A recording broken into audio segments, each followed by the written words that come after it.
예, 그러면 지금부터 일제강제동원 피해 소송을 둘러싼 외교부 상업부 그리고 김앤장 유착에 대한 긴급 기자회견을 시작하도록 하겠습니다. 저는 민족문제연구소 대변인 김영환이라고 합니다. 반갑습니다.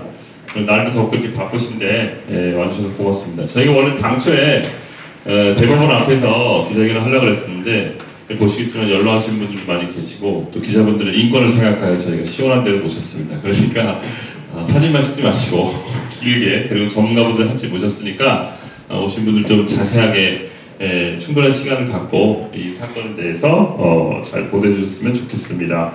먼저 함께 하신 분들 소개하도록 하겠습니다. 왼쪽 가까운 쪽부터 민족문제연구소 책임연구원 그리고 태평양전쟁 피해자 보상추진협의회 집행위원장 김민철 박사님 소개하겠습니다. 네. 다음으로 민족문제연구소 연구위원이십니다. 조시현 박사님 국제법 전문가십니다. 위안부 문제, 강제동원 문제 전문가십니다. 그리고 태평양전쟁 피해자 보상추진협의회 이희자 대표님이십니다. 이 신일철 재판, 이 딜스 재판 사무국에서 20여 년 동안 원고분들 계속 지원하시면서 활동을 해오셨습니다. 그리고 이 사건의 담당 변호사님이십니다. 김세영 변호사님, 법무법인 해바르에서 일하시고 민변 소속이십니다. 다음은 멀리 광주에서 오셨습니다. 우리 근로정신대 할머니 함께하는 시민모임 공동대표 안영숙 대표님 오셨습니다. 미쓰비시 소속 계속 지원하고 계시고 현재도 활동을 광주에서 활발히 하고 계십니다. 예, 보도가 사법부의 사법 거래에 대해서 재판 개입에 대해서 너무나 많은 보도들이 지금 쏟아지고 있어가지고 참 좀 혼란스러운 상황인데요. 최근에 보도를 보고 저희들이 참 너무나 어처구니 없다 이런 생각을 하게 되었습니다.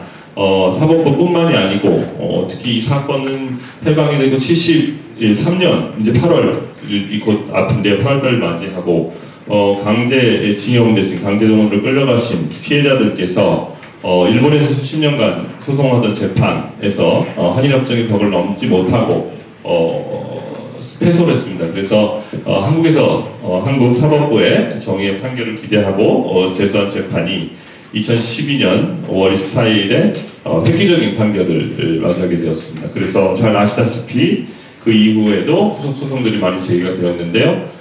통상 관례대로는 뭐 자세한 설명이 있겠지만 대법원에서 이들 피해를 확정하는 판결을 냈으면 되는데 계속 지연을 하고 있어서 저희는 도대체 왜 그런가 계속 궁금해하고 있었습니다. 그런데 지난 양승태 사법부의 재판 개입에 관한 그런 비리들이 속속 밝혀지면서 특히 이 사건에 관련해서 다른 사건 같은 경우는 판결이 이미 난 사건들이 많이 있지만 이 사건은 아직 판결이 나고 있지 않습니다. 그래서 그 정황들이 특히 최근에는 사법부뿐만이 아니고 외교부 그리고 피고 측 담당을 맡고 있는 우리나라 최대의 법률 회사죠. 김앤장이 서로 유착을 해서 이 판결을 지연시키기 위해서 기획을 하고 또 사법부는 이 사건을 지연 그리고 이길 수 있는 파기할 수 있는 내용을 기획을 하고 청와대의 의견을 받아서 자신들의 법관의 해외 파견이라든지 정말 말도 안 되는 이권을 위해서 결탁을 했다. 그리고 또 거기에 따라서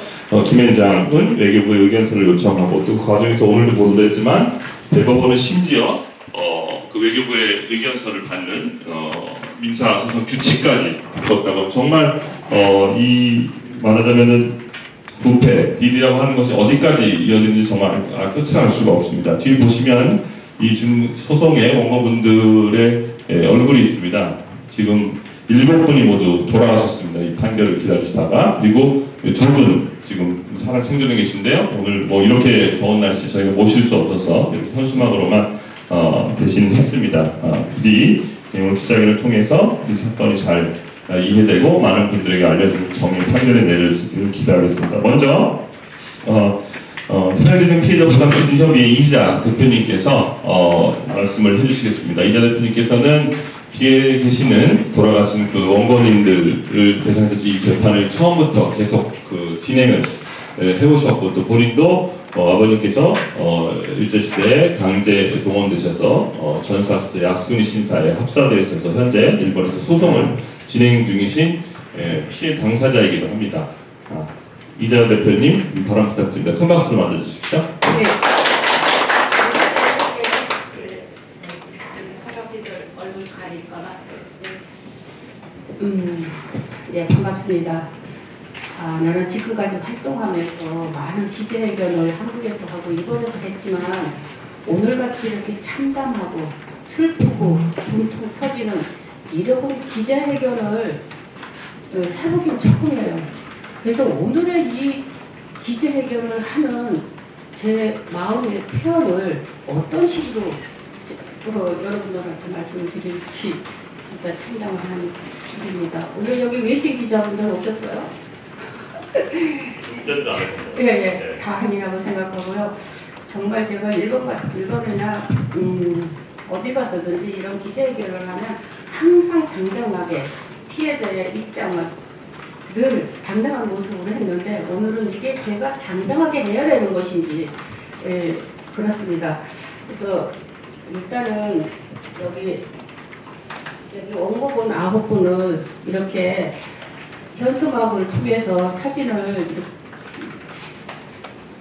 여러분들한테 보여드린 것은 여기 계신 미쓰비시 일분들도 90년대부터 히로시마 미쓰비시 주선소에서 재판을 하셨고 거기서 기각을 당하셨고 또 그래서 2000년에 그날이 2000년 5월 1일이 노동절 날인데 부산 그 역 광장에서 크게 노동자들과 함께 행사를 하고 그 부산 연락사무소에 들러서 거기다 제소장을 제출한 그래서 이제 2000년부터고요.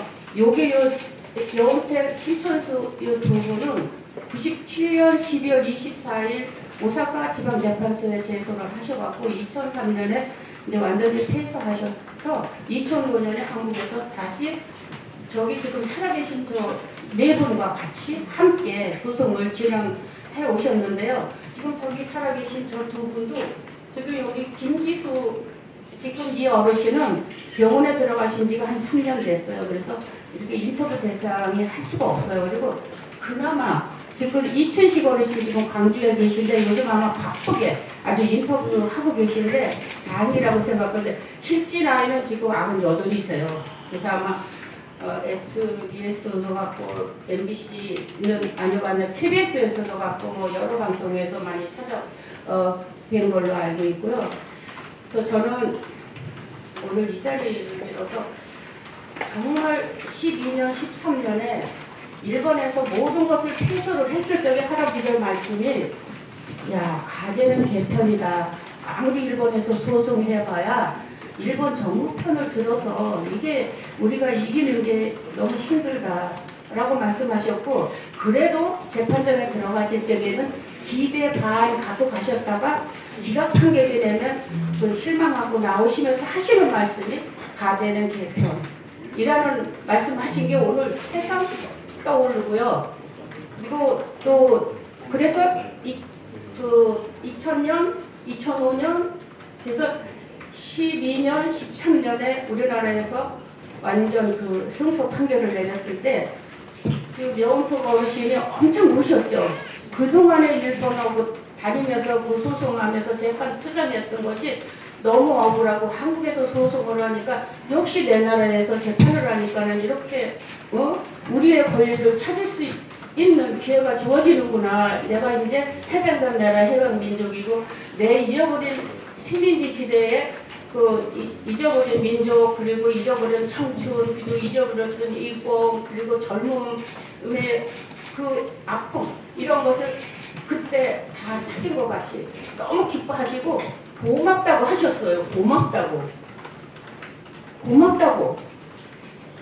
그 표현은 아마도 살아서 식민지 시대에 태어나셔서 일본한테 강제로 진영돼서 거기 가서 청춘을 폭사당하시고 그동안에 억울하고 그동안에 소송하시고 그런 것이 그 나라가 눈물로 다 쏟아내신 그런 것이 아니었나. 그래서 오늘 세상 저분들하고 같이 이제 함께 부산을 왔다 갔다 일본 오사카를 왔다 갔다 재판을 했던 기억이 나고요. 그래서 가재는 개편이라고 하시는 할아버지들의 말씀은 알겠는데 오늘 제가 이 기자회견을 해야 되는 이거는 뭐 이 어처구니없는 이 개같은 짓은 이걸 뭐라고 표현을 해야 되는지 제가 정말 한심하고 슬프고 아주 참담합니다. 그래서 정말 이렇게 오랫동안 재판이 13년에 판결됐는데도 대법원에서 묻고 있는 것이 저는 요즘에 이제 대법원 문제라고 나오지만 그 당시는 왜 판결이 빨리 못 내리나 했을 때는 외교통상부의 문제구나. 외교통상부에서 장난을 하고 있구나 라는 생각을 했었어요. 왜 그랬냐 하면 우리나라 외교통상부라는 것이 제가 이거 일본하고 소송하고 다니면서 보면은 우리나라를 위한 외교통상부가 아니라 일본 정부의 지분 노릇을 하는 거예요. 여기. 그러니까 우리 피해자들뿐만 아니라 우리나라 국민들한테는 아무 도움도 안 되는 외교통상부라는 그래서 또 이렇게 재판하고 있는 거 이것이 판결날이면 일본하고의 그 문제가 된다고 하고 지금 거기서 장난을 하고 있구나라고 생각했는데 느닷없이 대법원 양승태 대법원장이 나오고 청와대하고 거래했다는 게 나오고 그래서 야, 이 개 같은 짓은 이게 뭐 하는 짓인가 이거 내가 지금까지 뭐 때문에 일본하고 이렇게 우리의 권리를 찾기 위해서 30년 동안 투쟁을 하고 다녔나 정말 어떤 표현을 해야 될지 이거 할아버지들한테 늘 기각하면은 할아버지들이 재판해봐야 늘 치는 거 떼서 뭐하냐 라고 말씀하셨을 때는 어르신 오래 사시고 건강하시고 그래도 재판 계속해서 우리가 재판을 멈추면 우리가 지는 것이니까 계속 투쟁을 해야 됩니다. 왜? 변호사님들은 우리의 수임료를 받고 재판해 주시는 게 아니기 때문에 우리가 재판을 하고 싶어도 변호사가 없으면 재판을 못하는데 한국에서도 변호사가 있고 일본에서도 변호사가 지원해주고 계시고 지원단도 있고 우리도 여기서 사무국에서 어르신들을 최선을 다해서 돕고 있으니까 무조건 포기하지 마십시오라고 의료를 드렸지만은 기각당할 때마다 할아버지들한테 그 다음에 또 어떤 말로 위로를 해야 되나 그때는 또 오래 사십시오. 오래 사는 게 이기는 겁니다라고 말씀드렸는데요.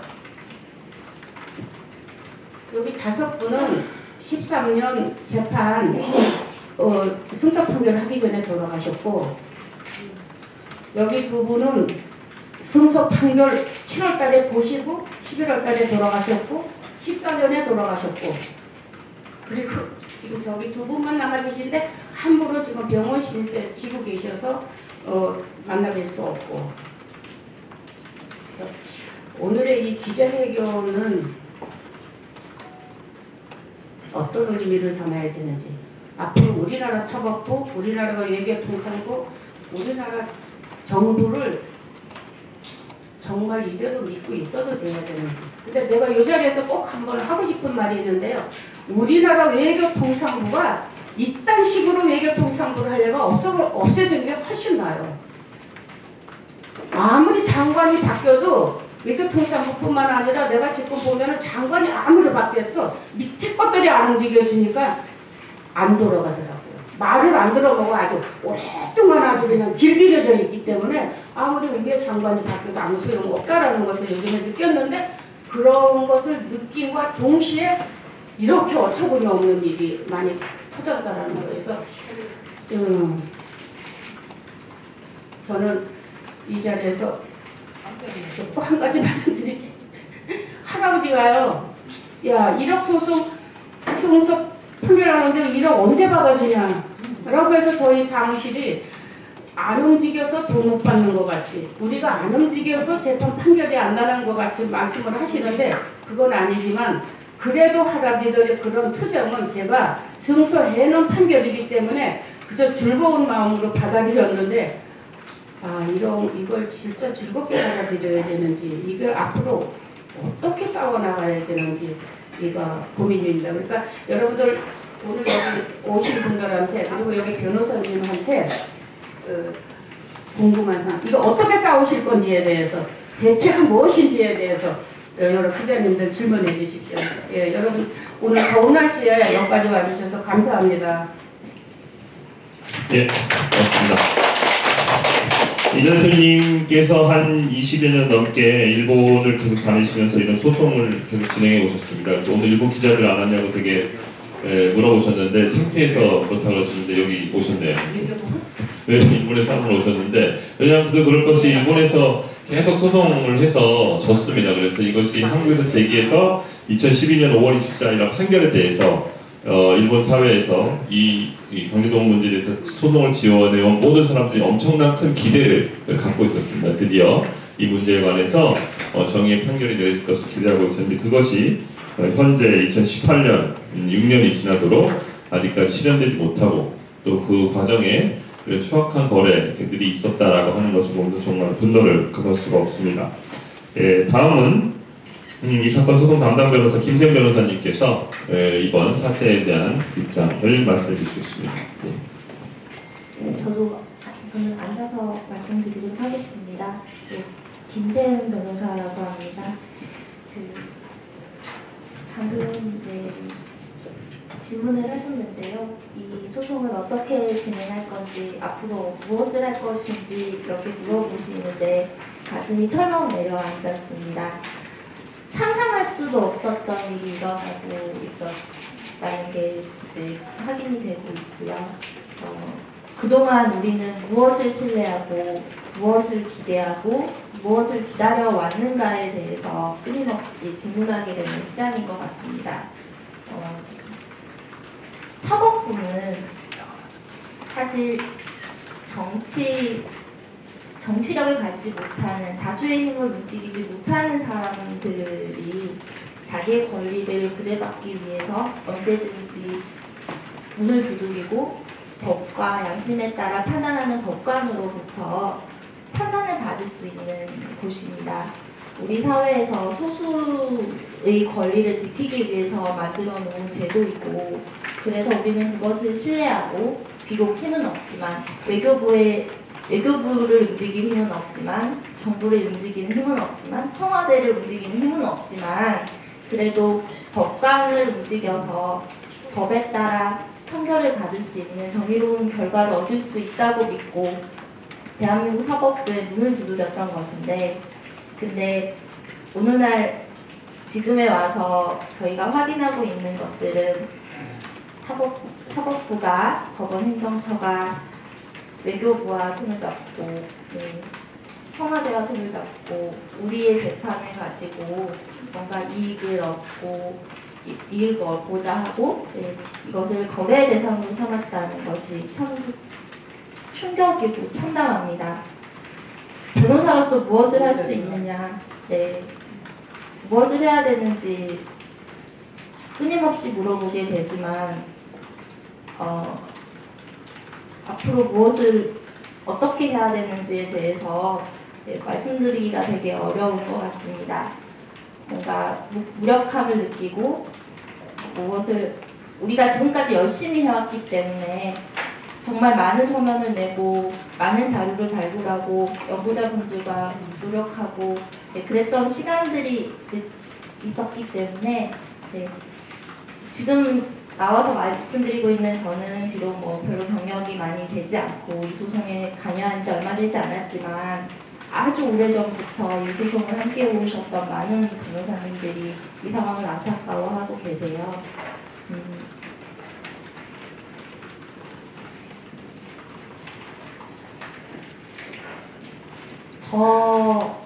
더 해야 된다라는 것을 더 열심히 하겠다고 오늘 식사하면서 말씀을 드렸는데요.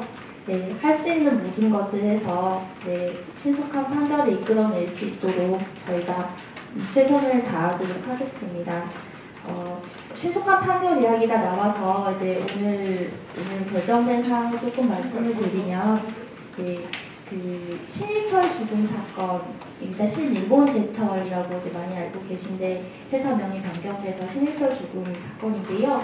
이 사건이 이제 8월에 전원합의체 안건으로 올라갔습니다. 이 말은 지금 원래는 이제 소부라고 해서 재판과 전원이 판결을 하지 않고 일부 재판관들이 판결하는 소부에 있었는데, 이제 전원합의체로 회부가 됐습니다. 오늘자로. 그래서 전원합의체에서 이 사건을 이렇게 판단을 하게 될 거고요. 그렇게 되면서 사건의 결론이 바뀔 수도 있는 거 아니냐라는 이제 걱정이 하나 생겼고, 다른 한편으로는 이 기존에 계셨던 재판관이 아니라 전원합의체 회부돼서 이 모든 재판관이 모든 대법관이 이제 이 사건에 관여를 하게 되기 때문에 좀 더 공정하고 정당한 판결을 받을 수 있는 것이 아니냐라는 이제 다른 측면에서의 고려가 있을 수 있을 것 같습니다.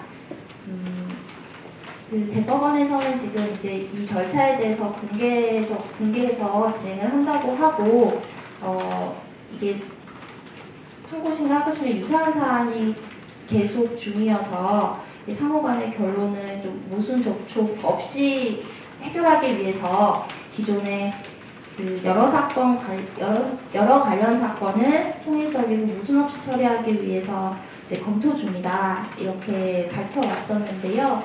이렇게 이 사건을 전원합의체로 회부해서 판단을 하게 돼서 그게 확정이 되면 거기에 맞춰서 다른 사건들도 정리가 되지 않을까 싶습니다.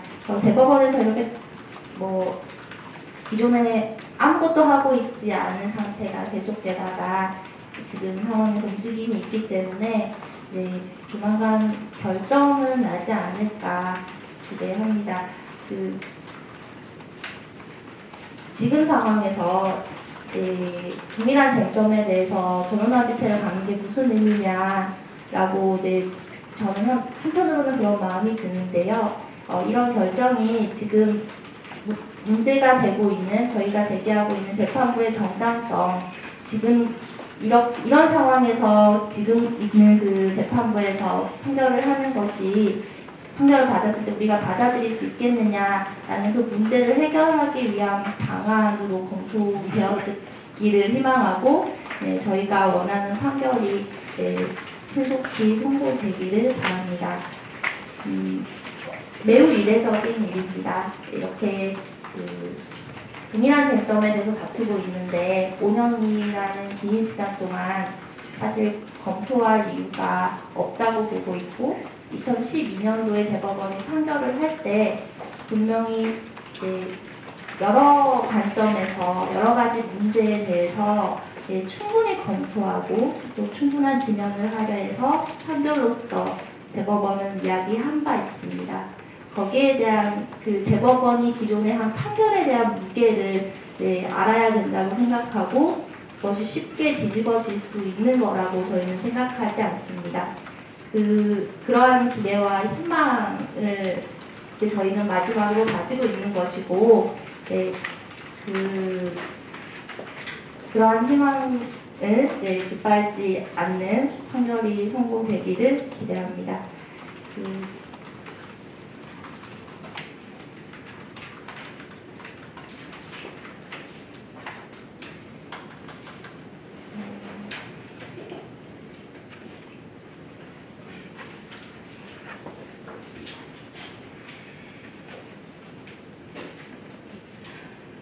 그리고 판결을 보지 못하고 많은 분들이 돌아가셨지만 어떤 일이 일어났는지 그동안 무슨 일이 있었는지에 대해서는 뭐 돌아가셨던 분이나 남아있던 분 상관없이 정확하게 알아야 된다고 생각합니다. 그래서 지금 뭐 외교부와 대법원과 청와대와 김앤장이 뭐 지금 등장하고 있는 이 사태에 대해서 위원회를 구성하든 아니면 검찰 조사가 더욱 철저하게 이루어지든 모든 정황이 투명하게 공개되고 진상이 밝혀져야만 사법부가 다시 신뢰를 회복할 수 있고 다시는 동일이 헤쳐지지 않을 수 있다고 생각합니다. 그러한 절차에 대해서도 향후도 논의가 있기를 바랍니다. 이상입니다. 네, 고맙습니다. 좀 이따 끝나면 완전 오늘 질의응답 시간이 있으니까 궁금하신 분들 좀 질문해 주시면 좋을 것 같고요. 저희가 오늘 나눠드린 자료 좀 설명을 드리겠는데요. 기자회견문이 있고 그 뒤에 현재 일제강제동원 관련 소송 현황표가 있습니다. 그리고 그 뒤에는 그 기자회견문을 보시면 아시겠지만 이 피고 측 당사자, 피고 측 대리인 김앤장에서 대법원의 의견서 제출을 촉구하는 내용을 보냅니다. 그래서 그 서면에 대해서 외교부가 2016년 11월에 이 의견서를 내게 됩니다. 근데 오늘 보도된 바에 따르면 사실은 이게 외교부는 당사자가 아니기 때문에 이 의견서를 제출할 수 없는데도 불구하고 2015년 1월 28일에 민사소송 규칙을 바꿔서 외교부가 의견서를 낼 수 있도록 규칙까지 바꾸게 됩니다. 그건 누가 기획을 했느냐? 2013년부터 이것에 관해서 박찬익 당시 법원행정처 심의관이 기획을 했고, 또 거기에 외교부 의견서 의사 대법원에 접수시키라 얘기를 했고, 또 국외 송달을 핑계로 재판을 지연시켜라. 이거 저희한테 소송하면서 계속해서 들어왔던 얘기입니다. 김현정을 통해서. 근데 이런 것들이 정말 그 법원행정처에서 나왔다는 것이 정말 충격적인 내용이 아닐 수 없고요. 또 그 앞으로 또 가게 되면은 청와대에서 실제로 이병기 비서실장 지금 감옥에 있죠. 사법부의 한일 의호관계 복원을 위해서 손해배상 청구 사건에 대해서 파기환송 판결을 기대하다는 내용이 있었다라고 하는 내용을 그대로 반영한 것이 되겠습니다. 이병기 비서실장은 아시겠지만 일본군 위안부 합의 2015년 10월 12월 28일 위안부 합의를 실질적으로 주도한 인물이기도 합니다. 근데 이런 문제에 관해서도 적극적으로 사법부가 종속되어서 실질적으로 자신들의 법관의 해야 파견이라는 정말 이 피해자들 앞에서 창피해서 말도 못하겠는 그런 것들을 했다는 것 자체가 말도 안 되는 일이라고 할 수밖에 없겠습니다. 예, 다음으로 그럼 이 의견에 보충된 의견을 조시환 선생님께 박사님께서 조금 말씀을 좀 해주시면 좋겠습니다. 이번 사태에 관해서. 예. 저는 원래 질의응답을 통해서 뭐 혹시 보충할까 했는데 오늘 아침 한겨레에서 이번 사태가 그 양승태 대법원장이 이제 이 사건 처리를 위해 가지고 미쓰비시 신일본트 죽은 사건 처리를 위해서 민사 소송 규칙이라고 하는 민사소송법의 하위 법령에 해당하는 건데요. 그것마저 이제 규정을 새로 신설해가지고 절차를 그렇게 되면 굉장히 지연하게 되는 또 결과가 되는 것이죠. 시간을 끌게 되는 겁니다. 원래 대법원 변호사님 계시지만 상고심이라고 하는 것은 법적인 쟁점만을 판단하는 것이기 때문에 그 이전에 당사자들의 의견이나 법률적인 의견들을 전부 다 받은 다음에 이제 최종적인 판단만 하면 되는 것이 대법원인데 민사소송 규칙 134조의 2조를 새로 만들어 가지고 그것도 2015년에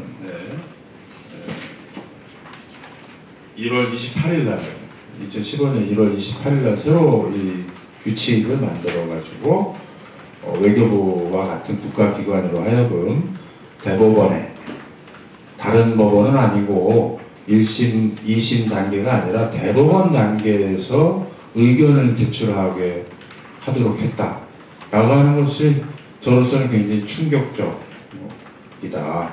왜냐하면 소송의 문제라고 하는 것이 1심, 2심에서 다 제기가 되어야 하는데도 불구하고 왜 마지막 단계에 가서 그때 의견을 구한다라고 하는 것은 목적은 오롯이 이 사건을 시간 끌기를 하겠다라는 것이고, 두 번째는 외교부로 하여금 의견을 제출할 수 있는 기회를 이제 명문의 규정을 통해서 제공하는 것이다 라고 생각합니다.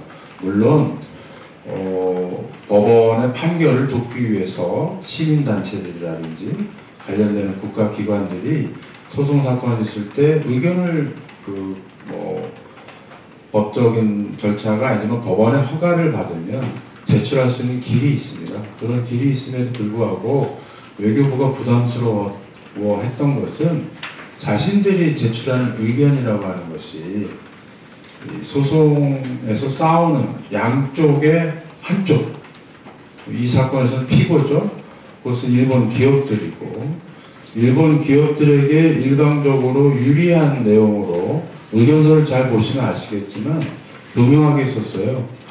단순하게 외교부의 의견이 딱 떨어지게 이것이다 라고 하는 형식이 아니라 이러저러한 의견이 있는데 하면서 한쪽으로 치우친 의견을 이제 제출해서 결국은 뭐냐면 소송의 양쪽 원고와 피고가 대등한 입장에서 평등한 입장에서 법정에서 진리와 권리를 다툴 수 있게 하는 것이 소송의 핵심적인 원칙임에도 불구하고 그것을 깨트리고 일반 피고에게 유리한 쪽의 것을 절차를 마련했다라고 하는 것은 공정한 재판의 길 자체를 제도적인 차원에서까지 봉쇄하는 길을 열었다라는 점에서 이것은 뭐 피해자의 권리, 소송 당사자의 권리 침해의 소지도 있고 저는 뭐 상위법의 민사소송법이나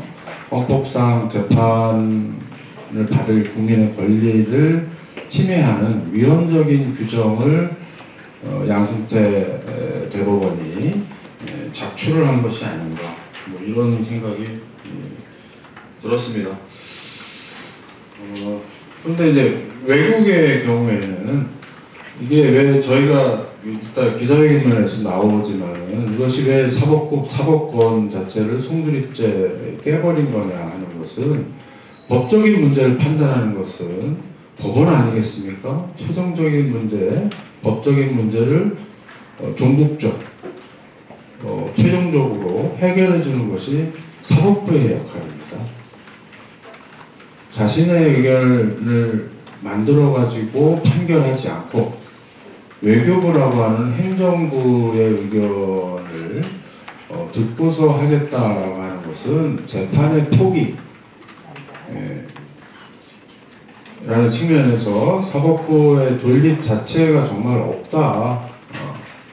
또 이것은 특히 국제 문제인데 일본이 대단히 한국의 사법의 수준에 대해서 조소하고 있을 것 같다라는 생각이 들고 그런 의미에서 법률 공부했던 한 사람으로 정말 뭐 자괴감 그 이상을 좀 느끼는데요. 이런 사건들을 계기로 해서 그렇다면 거의 사법부를 새로 만드는 각오로 임하지 않으면 안 될 것 같다는 생각이고요. 그 다음에 이제 그 외교부가 한 의견서라고 하는 것이 한쪽에 피고 측의 대리 김앤장으로 알려진 법률사무소의 요청에 의해서 움직이고 그것도 어느 쪽에서는 의견이냐 대한민국 국민의 권리를 어떻게 하면 보장할까 하는 고민의 흔적은 하나도 없고 막연하게 한일 간의 경제관계라든지 이러한 이야기를 하면서 의견을 형성하고 정책을 뿌려간다라고 하는 것은 자주적인 외교를 스스로 포기한 거다. 그런 면에서는 굉장히 문제다. 그럼 이러한 상황에서 법원이 무엇을 해야 될 것이냐라는 측면에서 저는 법원이 불법을 하나의 국가기관으로서 스스로 불법과 범죄를 한 개인의 차원도 있지만 조직적인 차원에서 법원 행정처가 동원이 되고 국가기관이 동원된다는 면에서 이것은 국가에 의한 불법행위로 또 평가되어야 한다라고 생각하고 그에 따른 이제 재발 방지 새로운 집을 져야 되겠죠. 새로운 재판소 법원 제도를 만들어야 될 것 같다라는 생각을 해봤습니다. 좀 길었죠? 그래서 추가할 게 있던가요? 예. 그래서 지금 말씀하신 그 외교부 의견서는 여러분 나눠드린 자료 제 뒷부분에 첨부가 되어 있습니다. 그래서 앞에는 쭉 이제 그 조약에 관한 설명이면 특히 이제 14쪽부터죠. 14쪽부터 주로 외국의 사례라든지 그다음에 다양한 문제 해결 제안과 함의라고 하는 부분이 있는데요.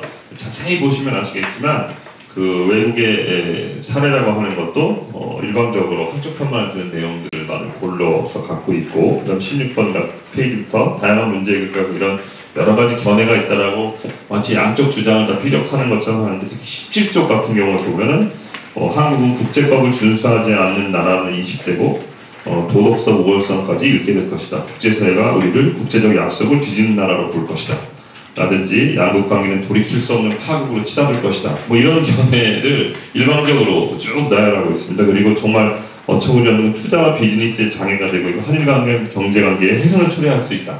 그렇기 때문에 판결을 이런 식으로 내면 안 된다라는 식으로 외교부는 이 보도가 된 뒤에 사실은 뭐 양쪽 의견을 다 소개한 것뿐이다라고 얘기를 하고 있지만 누가 봐도 이거는 터무니없는 한쪽 편을 일방적으로 드는 것이라고 할 수 있습니다. 그리고 또 조시 선생님께서 말씀하셨지만 그걸 그 일본 기업을 대변하는 김현장의 의견에 의해서 얘기를 하고 또 이걸 사법법원 행정처가 기획을 했다라고 하는 건 도저히 있을 수 없는 일이라고 정말 생각을 합니다. 어느 나라 외교부인지 모르겠습니다. 예.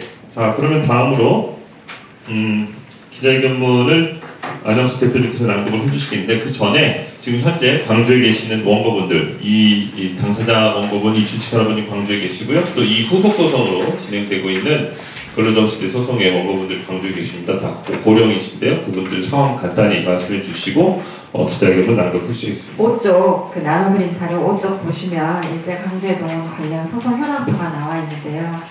2012년 5월 24일은 피해자들에게 정말 해가 쨍뜬 날이었습니다. 사법 정의가 살아있구나. 이제 우리가 드디어 우리 권리를 구제받을 수 있겠구나. 이렇게 생각하고 많은 사람들이 소송에 참여를 하게 됩니다. 그리고 파기환송심에서 모두 승소를 하고 미쓰비시 중공업, AK 신일본 제철 신일철 죽음 이분들이 승소를 했는데도 불구하고 지금 막 5년을 또 기다리고 있고 그 2012년 5월 24일 이후에 그 3번 보시면 미쓰비시 근로정신대 피해자들이 소송을 제기를 합니다.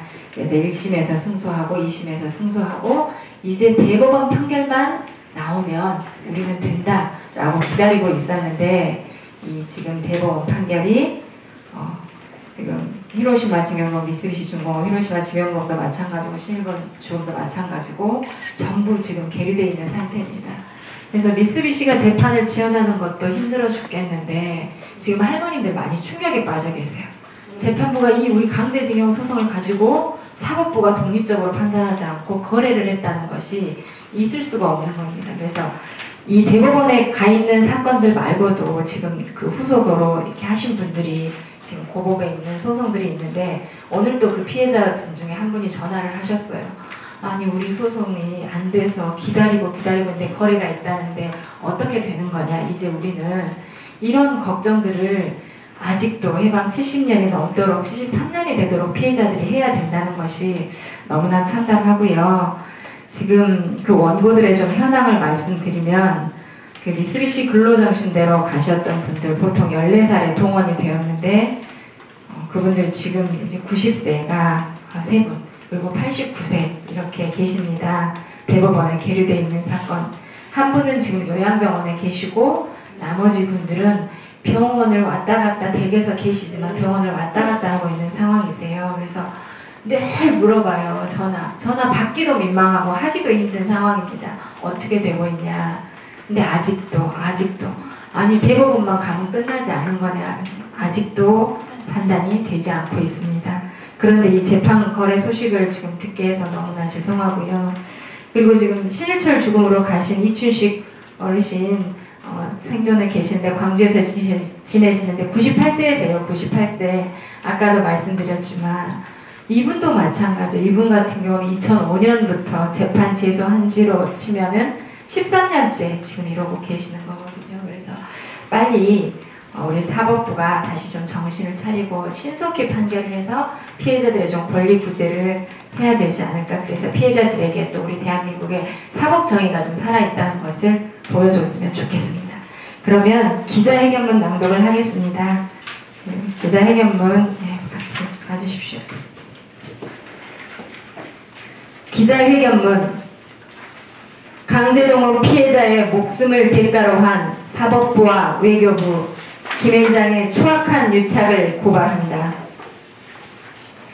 우리는 어제 한 용기 있는 현직 판사를 통하여 일제 강제동원 소송에 대한 양승태 사법부의 재판 거래 의혹이 구체적으로 드러나고 있음을 보면서 충격과 분노를 금할 수 없다.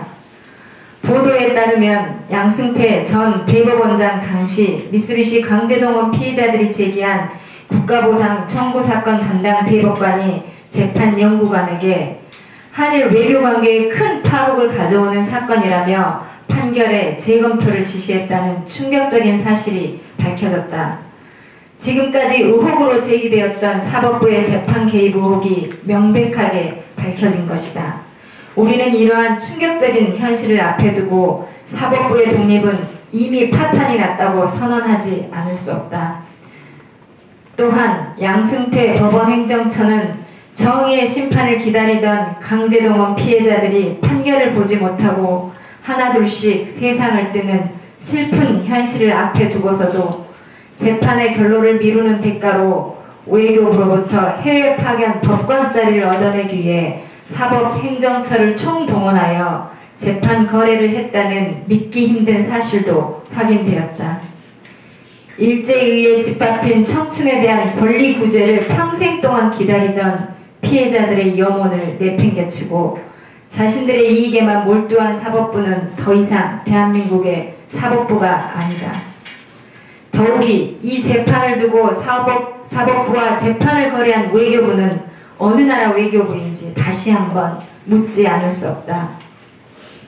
2013년 외교부는 이 판결이 확정되지 않도록 일본 공사가 강하게 요구한 것을 수차례나 법원 행정처에 전달하여 노골적으로 재판에 개입했다. 이에 대해 2013년 9월 박찬익 당시 법원 행정처 심의관은 외교부의 입장을 반영해 재판을 미루는 방안을 검토하여 피고 측인 일본 기업들의 대리인인 김앤장을 통해 외교부의 의견서를 대법원에 접수하고 국외 송달을 핑계로 재판을 지연시키는 방안을 제시했다.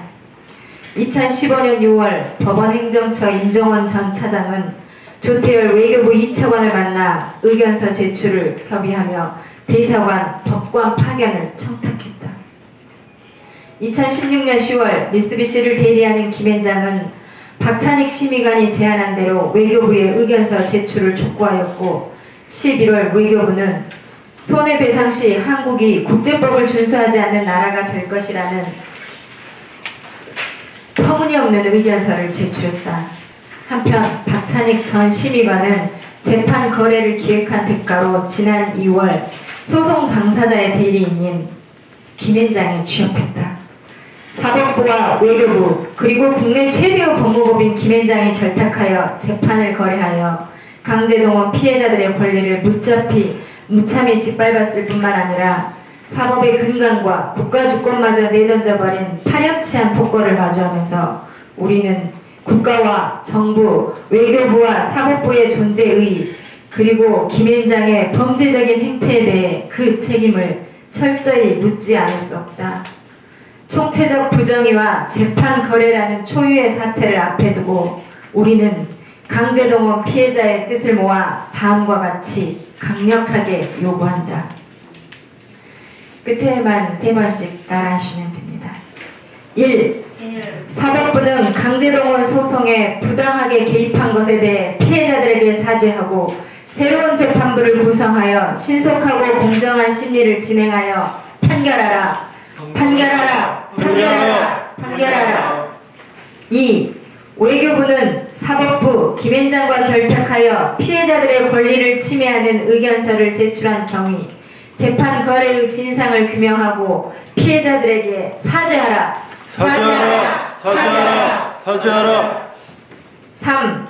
검찰은 강제동원 소송을 둘러싸고 재판 거래를 실행한 전 법원행정처 심의관 박찬익, 재판에 개입한 대법관 등 사법부 관계자, 외교부 관계자, 김앤장, 그리고 전 청와대 비서실장 이병기에 대해 철저히 수사하고 처벌하라. 처벌하라. 처벌하라. 처벌하라. 4. 국회는 강제징용 소송에 대한 사법부와 외교부 재판 거래에 대한 국정조사를 실시하라. 실시하라. 실시하라. 실시하라. 2018년 7월 27일 태평양 전쟁 피해자 보상 추진협의회 민족문제연구소 근로정신대 할머니와 함께하는 시민 모임. 네, 감사합니다. 예, 다음으로 질의응답 받도록 하겠습니다. 예. 궁금하신 것은 뭐든지 적으니까 여기서 이 자리에서 강기동 소송에 대해서 아주 오랫동안 함께 다뤄오신 분들이니까 말씀해 주시면 좋겠습니다. 예. 김태현 변호사님한테 질의 좀 예. 드리겠습니다. 파기환 소송된 게 제3호에서 다시 올라왔는데 이제 여기까지 뭐 결론이 뒤집힌 적이 있다는 얘기를 들어본 적은 없는데 일반적으로 법규의 일반적인 항식을 여쭤보는데 그런 사례들이 여기까지 뭐 있었던 적이 있나요? 구체적인 사례를 들어서 말씀드리기는 어려운데요. 이렇게 그 동일한 쟁점에 대해서 이제 받아들이지 못하고 다시 상고를 했을 경우에는 다시 동일한 쟁점에서 또다시 판단을 하지 않고 대법원에서 같은 취지임을 근거로 그냥 심리불속행 기각을 합니다. 그래서 저희도 이 소송에서도 심리불속행 기각 사유에 해당한다라는 점에 대해서 주장한 바 있습니다. 이 사건처럼 이렇게 동일한 쟁점에 대해서 제3고심에서 다루어지는데 5년이라는 시간 동안 검토를 한다는 것은 아주 예외적인 사례라고 볼 수 있습니다. 여기까지 드러난 문건을 보면 뭐 절차적 만족감이라는 단어가 등장하는데 이게 좀 어떤 의미인지 좀 설명 좀 부탁드립니다. 네, 그 절차적 만족감이라는 것이 이제 재판에서 어떤 의미냐라고 물어보시는 것 같은데요. 그 소송을 진행하다 보면은 이제 뭐 절차적이라는 말과 실체적이라는 말 이제 두 가지를 들으실 수 있습니다. 그래서 조금 이렇게 비교해서 좀 설명을 드리면 절차는 우리가 소송을 진행하면서 뭐 증거를 제출하고 법정에서 말할 수 있는 기회를 얻고 이렇게 뭐 기일이 진행되는 이런 절차들에 관한 것이고요. 실체라는 것은 이렇게 우리가 청구를 했는데 이것이 받아들여지냐 받아들여지지 않냐, 청구 인용되냐 기각되냐, 아니면 형사소송에서는 뭐 유죄냐 무죄냐 이런 결론에 관한 것이라고 보시면 됩니다. 네, 절차적 만족감이라는 말이 통상적으로 이제 그 의미를 가질 때는 사실은 저희는 그 결과를 얻기 위해서 소송을 하잖아요. 그래서 실체적 만족감을 사실 얻기 어려울 때 이제 절차적 만족감이라도 이제 주기 위해서 이 소송을 이 소송에서 할 수 있는 모든 것을 하게 해준다 이런 식으로 좀 이해를 하고 있습니다. 그래서 사실 이런 관점에서 본다면 뭐 절차적 만족감이냐 실체적 만족감이냐 어떤 만족감을 떠나서 이 만족감을 얻는 대상은 소송의 당사자여야 됩니다. 원고이거나 피고이거나 아니면 형사소송에서의 피고인이거나 이 당사자들이 가지는 것이 당사자들이 가질 수 있는 것이 절차적 만족감인데 지금 우리 이번 사태에서 말하는 그 절차적 만족감이라는 것은 외교부의 입장을 배려하기 위한 절차적 만족감이라는 표현이 그 문건에 기재되어 있다고 들었는데요. 그 외교부가 이 사건의 소송 당사자는 아니고 외교적인 문제는 외교적으로 해결을 해야 되고 사실 이 사법 시스템 안에서 외교부의 입장이 고려되어서는 안 되는 겁니다. 왜냐하면 우리는 한권 분립이 되어 있고 외교부는 외교적으로 일을 하고 우리는 법에 따라서 사법부에서 일을 하는 건데 외교부의 절차적 만족감을 얻기 위해서 재판을 지연시킨다, 이 절차를 지연시킨다라는 것이 좀 문제가 되는 것 같고 그리고 문건을 보면 외교부에서 일본 공사가 강제동원 손해배상 판결이 확정되지 않도록 해달라라고 말을 한다라는 그 의사를 이제 그 법원 행정처에 전달한 것으로 나오는데 결론을 기각해달라 이렇게 이야기를 하는 것이 아니라 이제 절차적으로 좀 확정되지 않도록 해달라라는 취지인 것으로 해석할 수도 있지만 사실 그 말 안에는 실체적인 의미가 들어있다고 보입니다. 그래서 청구 기각하는 파기환송을 해달라는 이야기도 분명히 있었을 것 같아요. 우리의 청구를 기각하는 취지로 파기환송 해달라고 했을 텐데 사실 대법원 입장에서는 그런 신체적인 판단을 하는 것이 매우 부담스럽고 그렇다 보니까 실체적인 만족감은 줄 수 없지만 절차적인 만족감은 줄 수 있겠다. 그래서 정치적으로 조금 더 수월한 방법인 재판을 지연하는 방식으로 그리고 이미 지금 하급심에서 새로운 소송들이 막 제기되고 있어서 이 소송들이 올라올 때까지 대법원까지 올 때까지는 시간이 오래 걸린다고 생각할 수 있잖아요.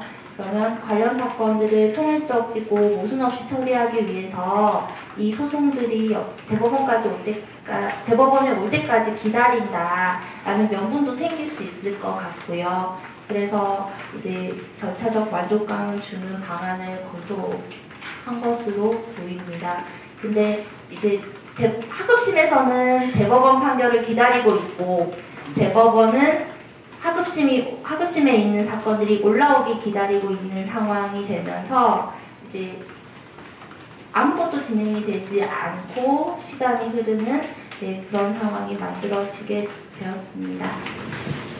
저 질문 좀 드리겠는데요. 네. 지금 의혹 보도가 이런 의혹들이 제기되면서 이제 공론화됐는데 그 전에는 5년 동안 계류됐을 때는 실제적으로 뭐 이상한 부분들이 되게 많이 느끼셨을 것 같아요. 왜 이게 재판이 빨리 진행되지 않고 뭐 이런 부분들 그때 뭐 느꼈던 그런 부분들을 좀 얘기를 부탁드리고 그 다음에 이게 지금 검찰 수사 이런 걸 촉구한다고 하셨는데 고발한다고 안 하시는 건지 하셨는지 지금 네. 두 번째 질문부터 먼저 좀 답을 드리면 저희가 고발 조치는 들어갔습니다. 그런데 이 사건과 관련해서 사실 피해자라고 하면 이제 여기 지금 계시는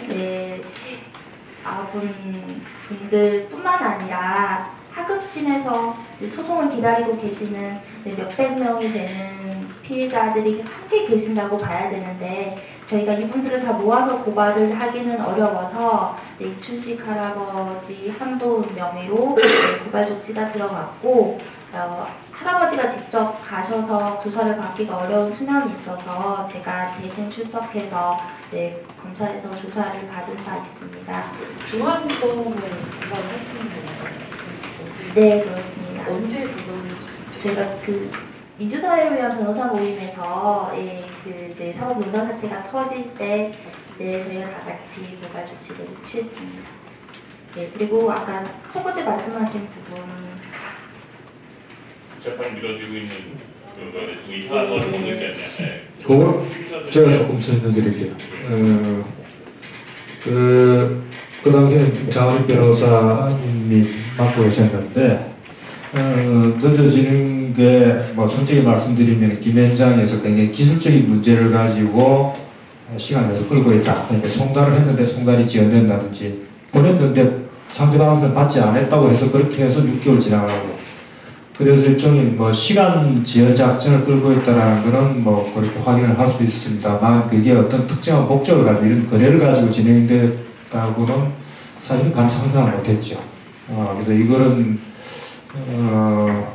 사실 별로 할 수 있는 것들이 별로 많지가 않았기 때문에 어떤 면에서 좀 저희들이 뭐 안해하게 대처한 측면도 있긴 하지만 그 이후에는 어떻게 다른 어떤 그 가능성들 생각해 보지 못했습니다. 그렇고 그다음에 그 두 번째 말씀하신 것과 관련해서 말씀을 드리면은 요거는 이제 일단 여러분들의 뭐 유족들과 다시 조금 더 논의를 해야 되고 또 변호사님 논의를 해야 되겠지만은 피해자의 그 권리를 구제하는데 사실상 대법원이 지금 지연 조치를 계속 진행시켜 왔기 때문에 거기에 대한 피해 청구 소송을 할 것인지 왜냐하면 이미 판결이 났어야 될 걸 지금까지 끊었기 때문에 그분에 의해서 발생한 피해에 대한 별도의 소송을 할지를 지금 검토 중에 있습니다. 그거는 대법원도 해가지고 여기 지금 그 관여했던 개인도 해당될 수 있기 때문에 일단 그거는 좀 더 지금 검토 상황에 있다라는 그 말씀만 드리도록 하겠습니다. 네.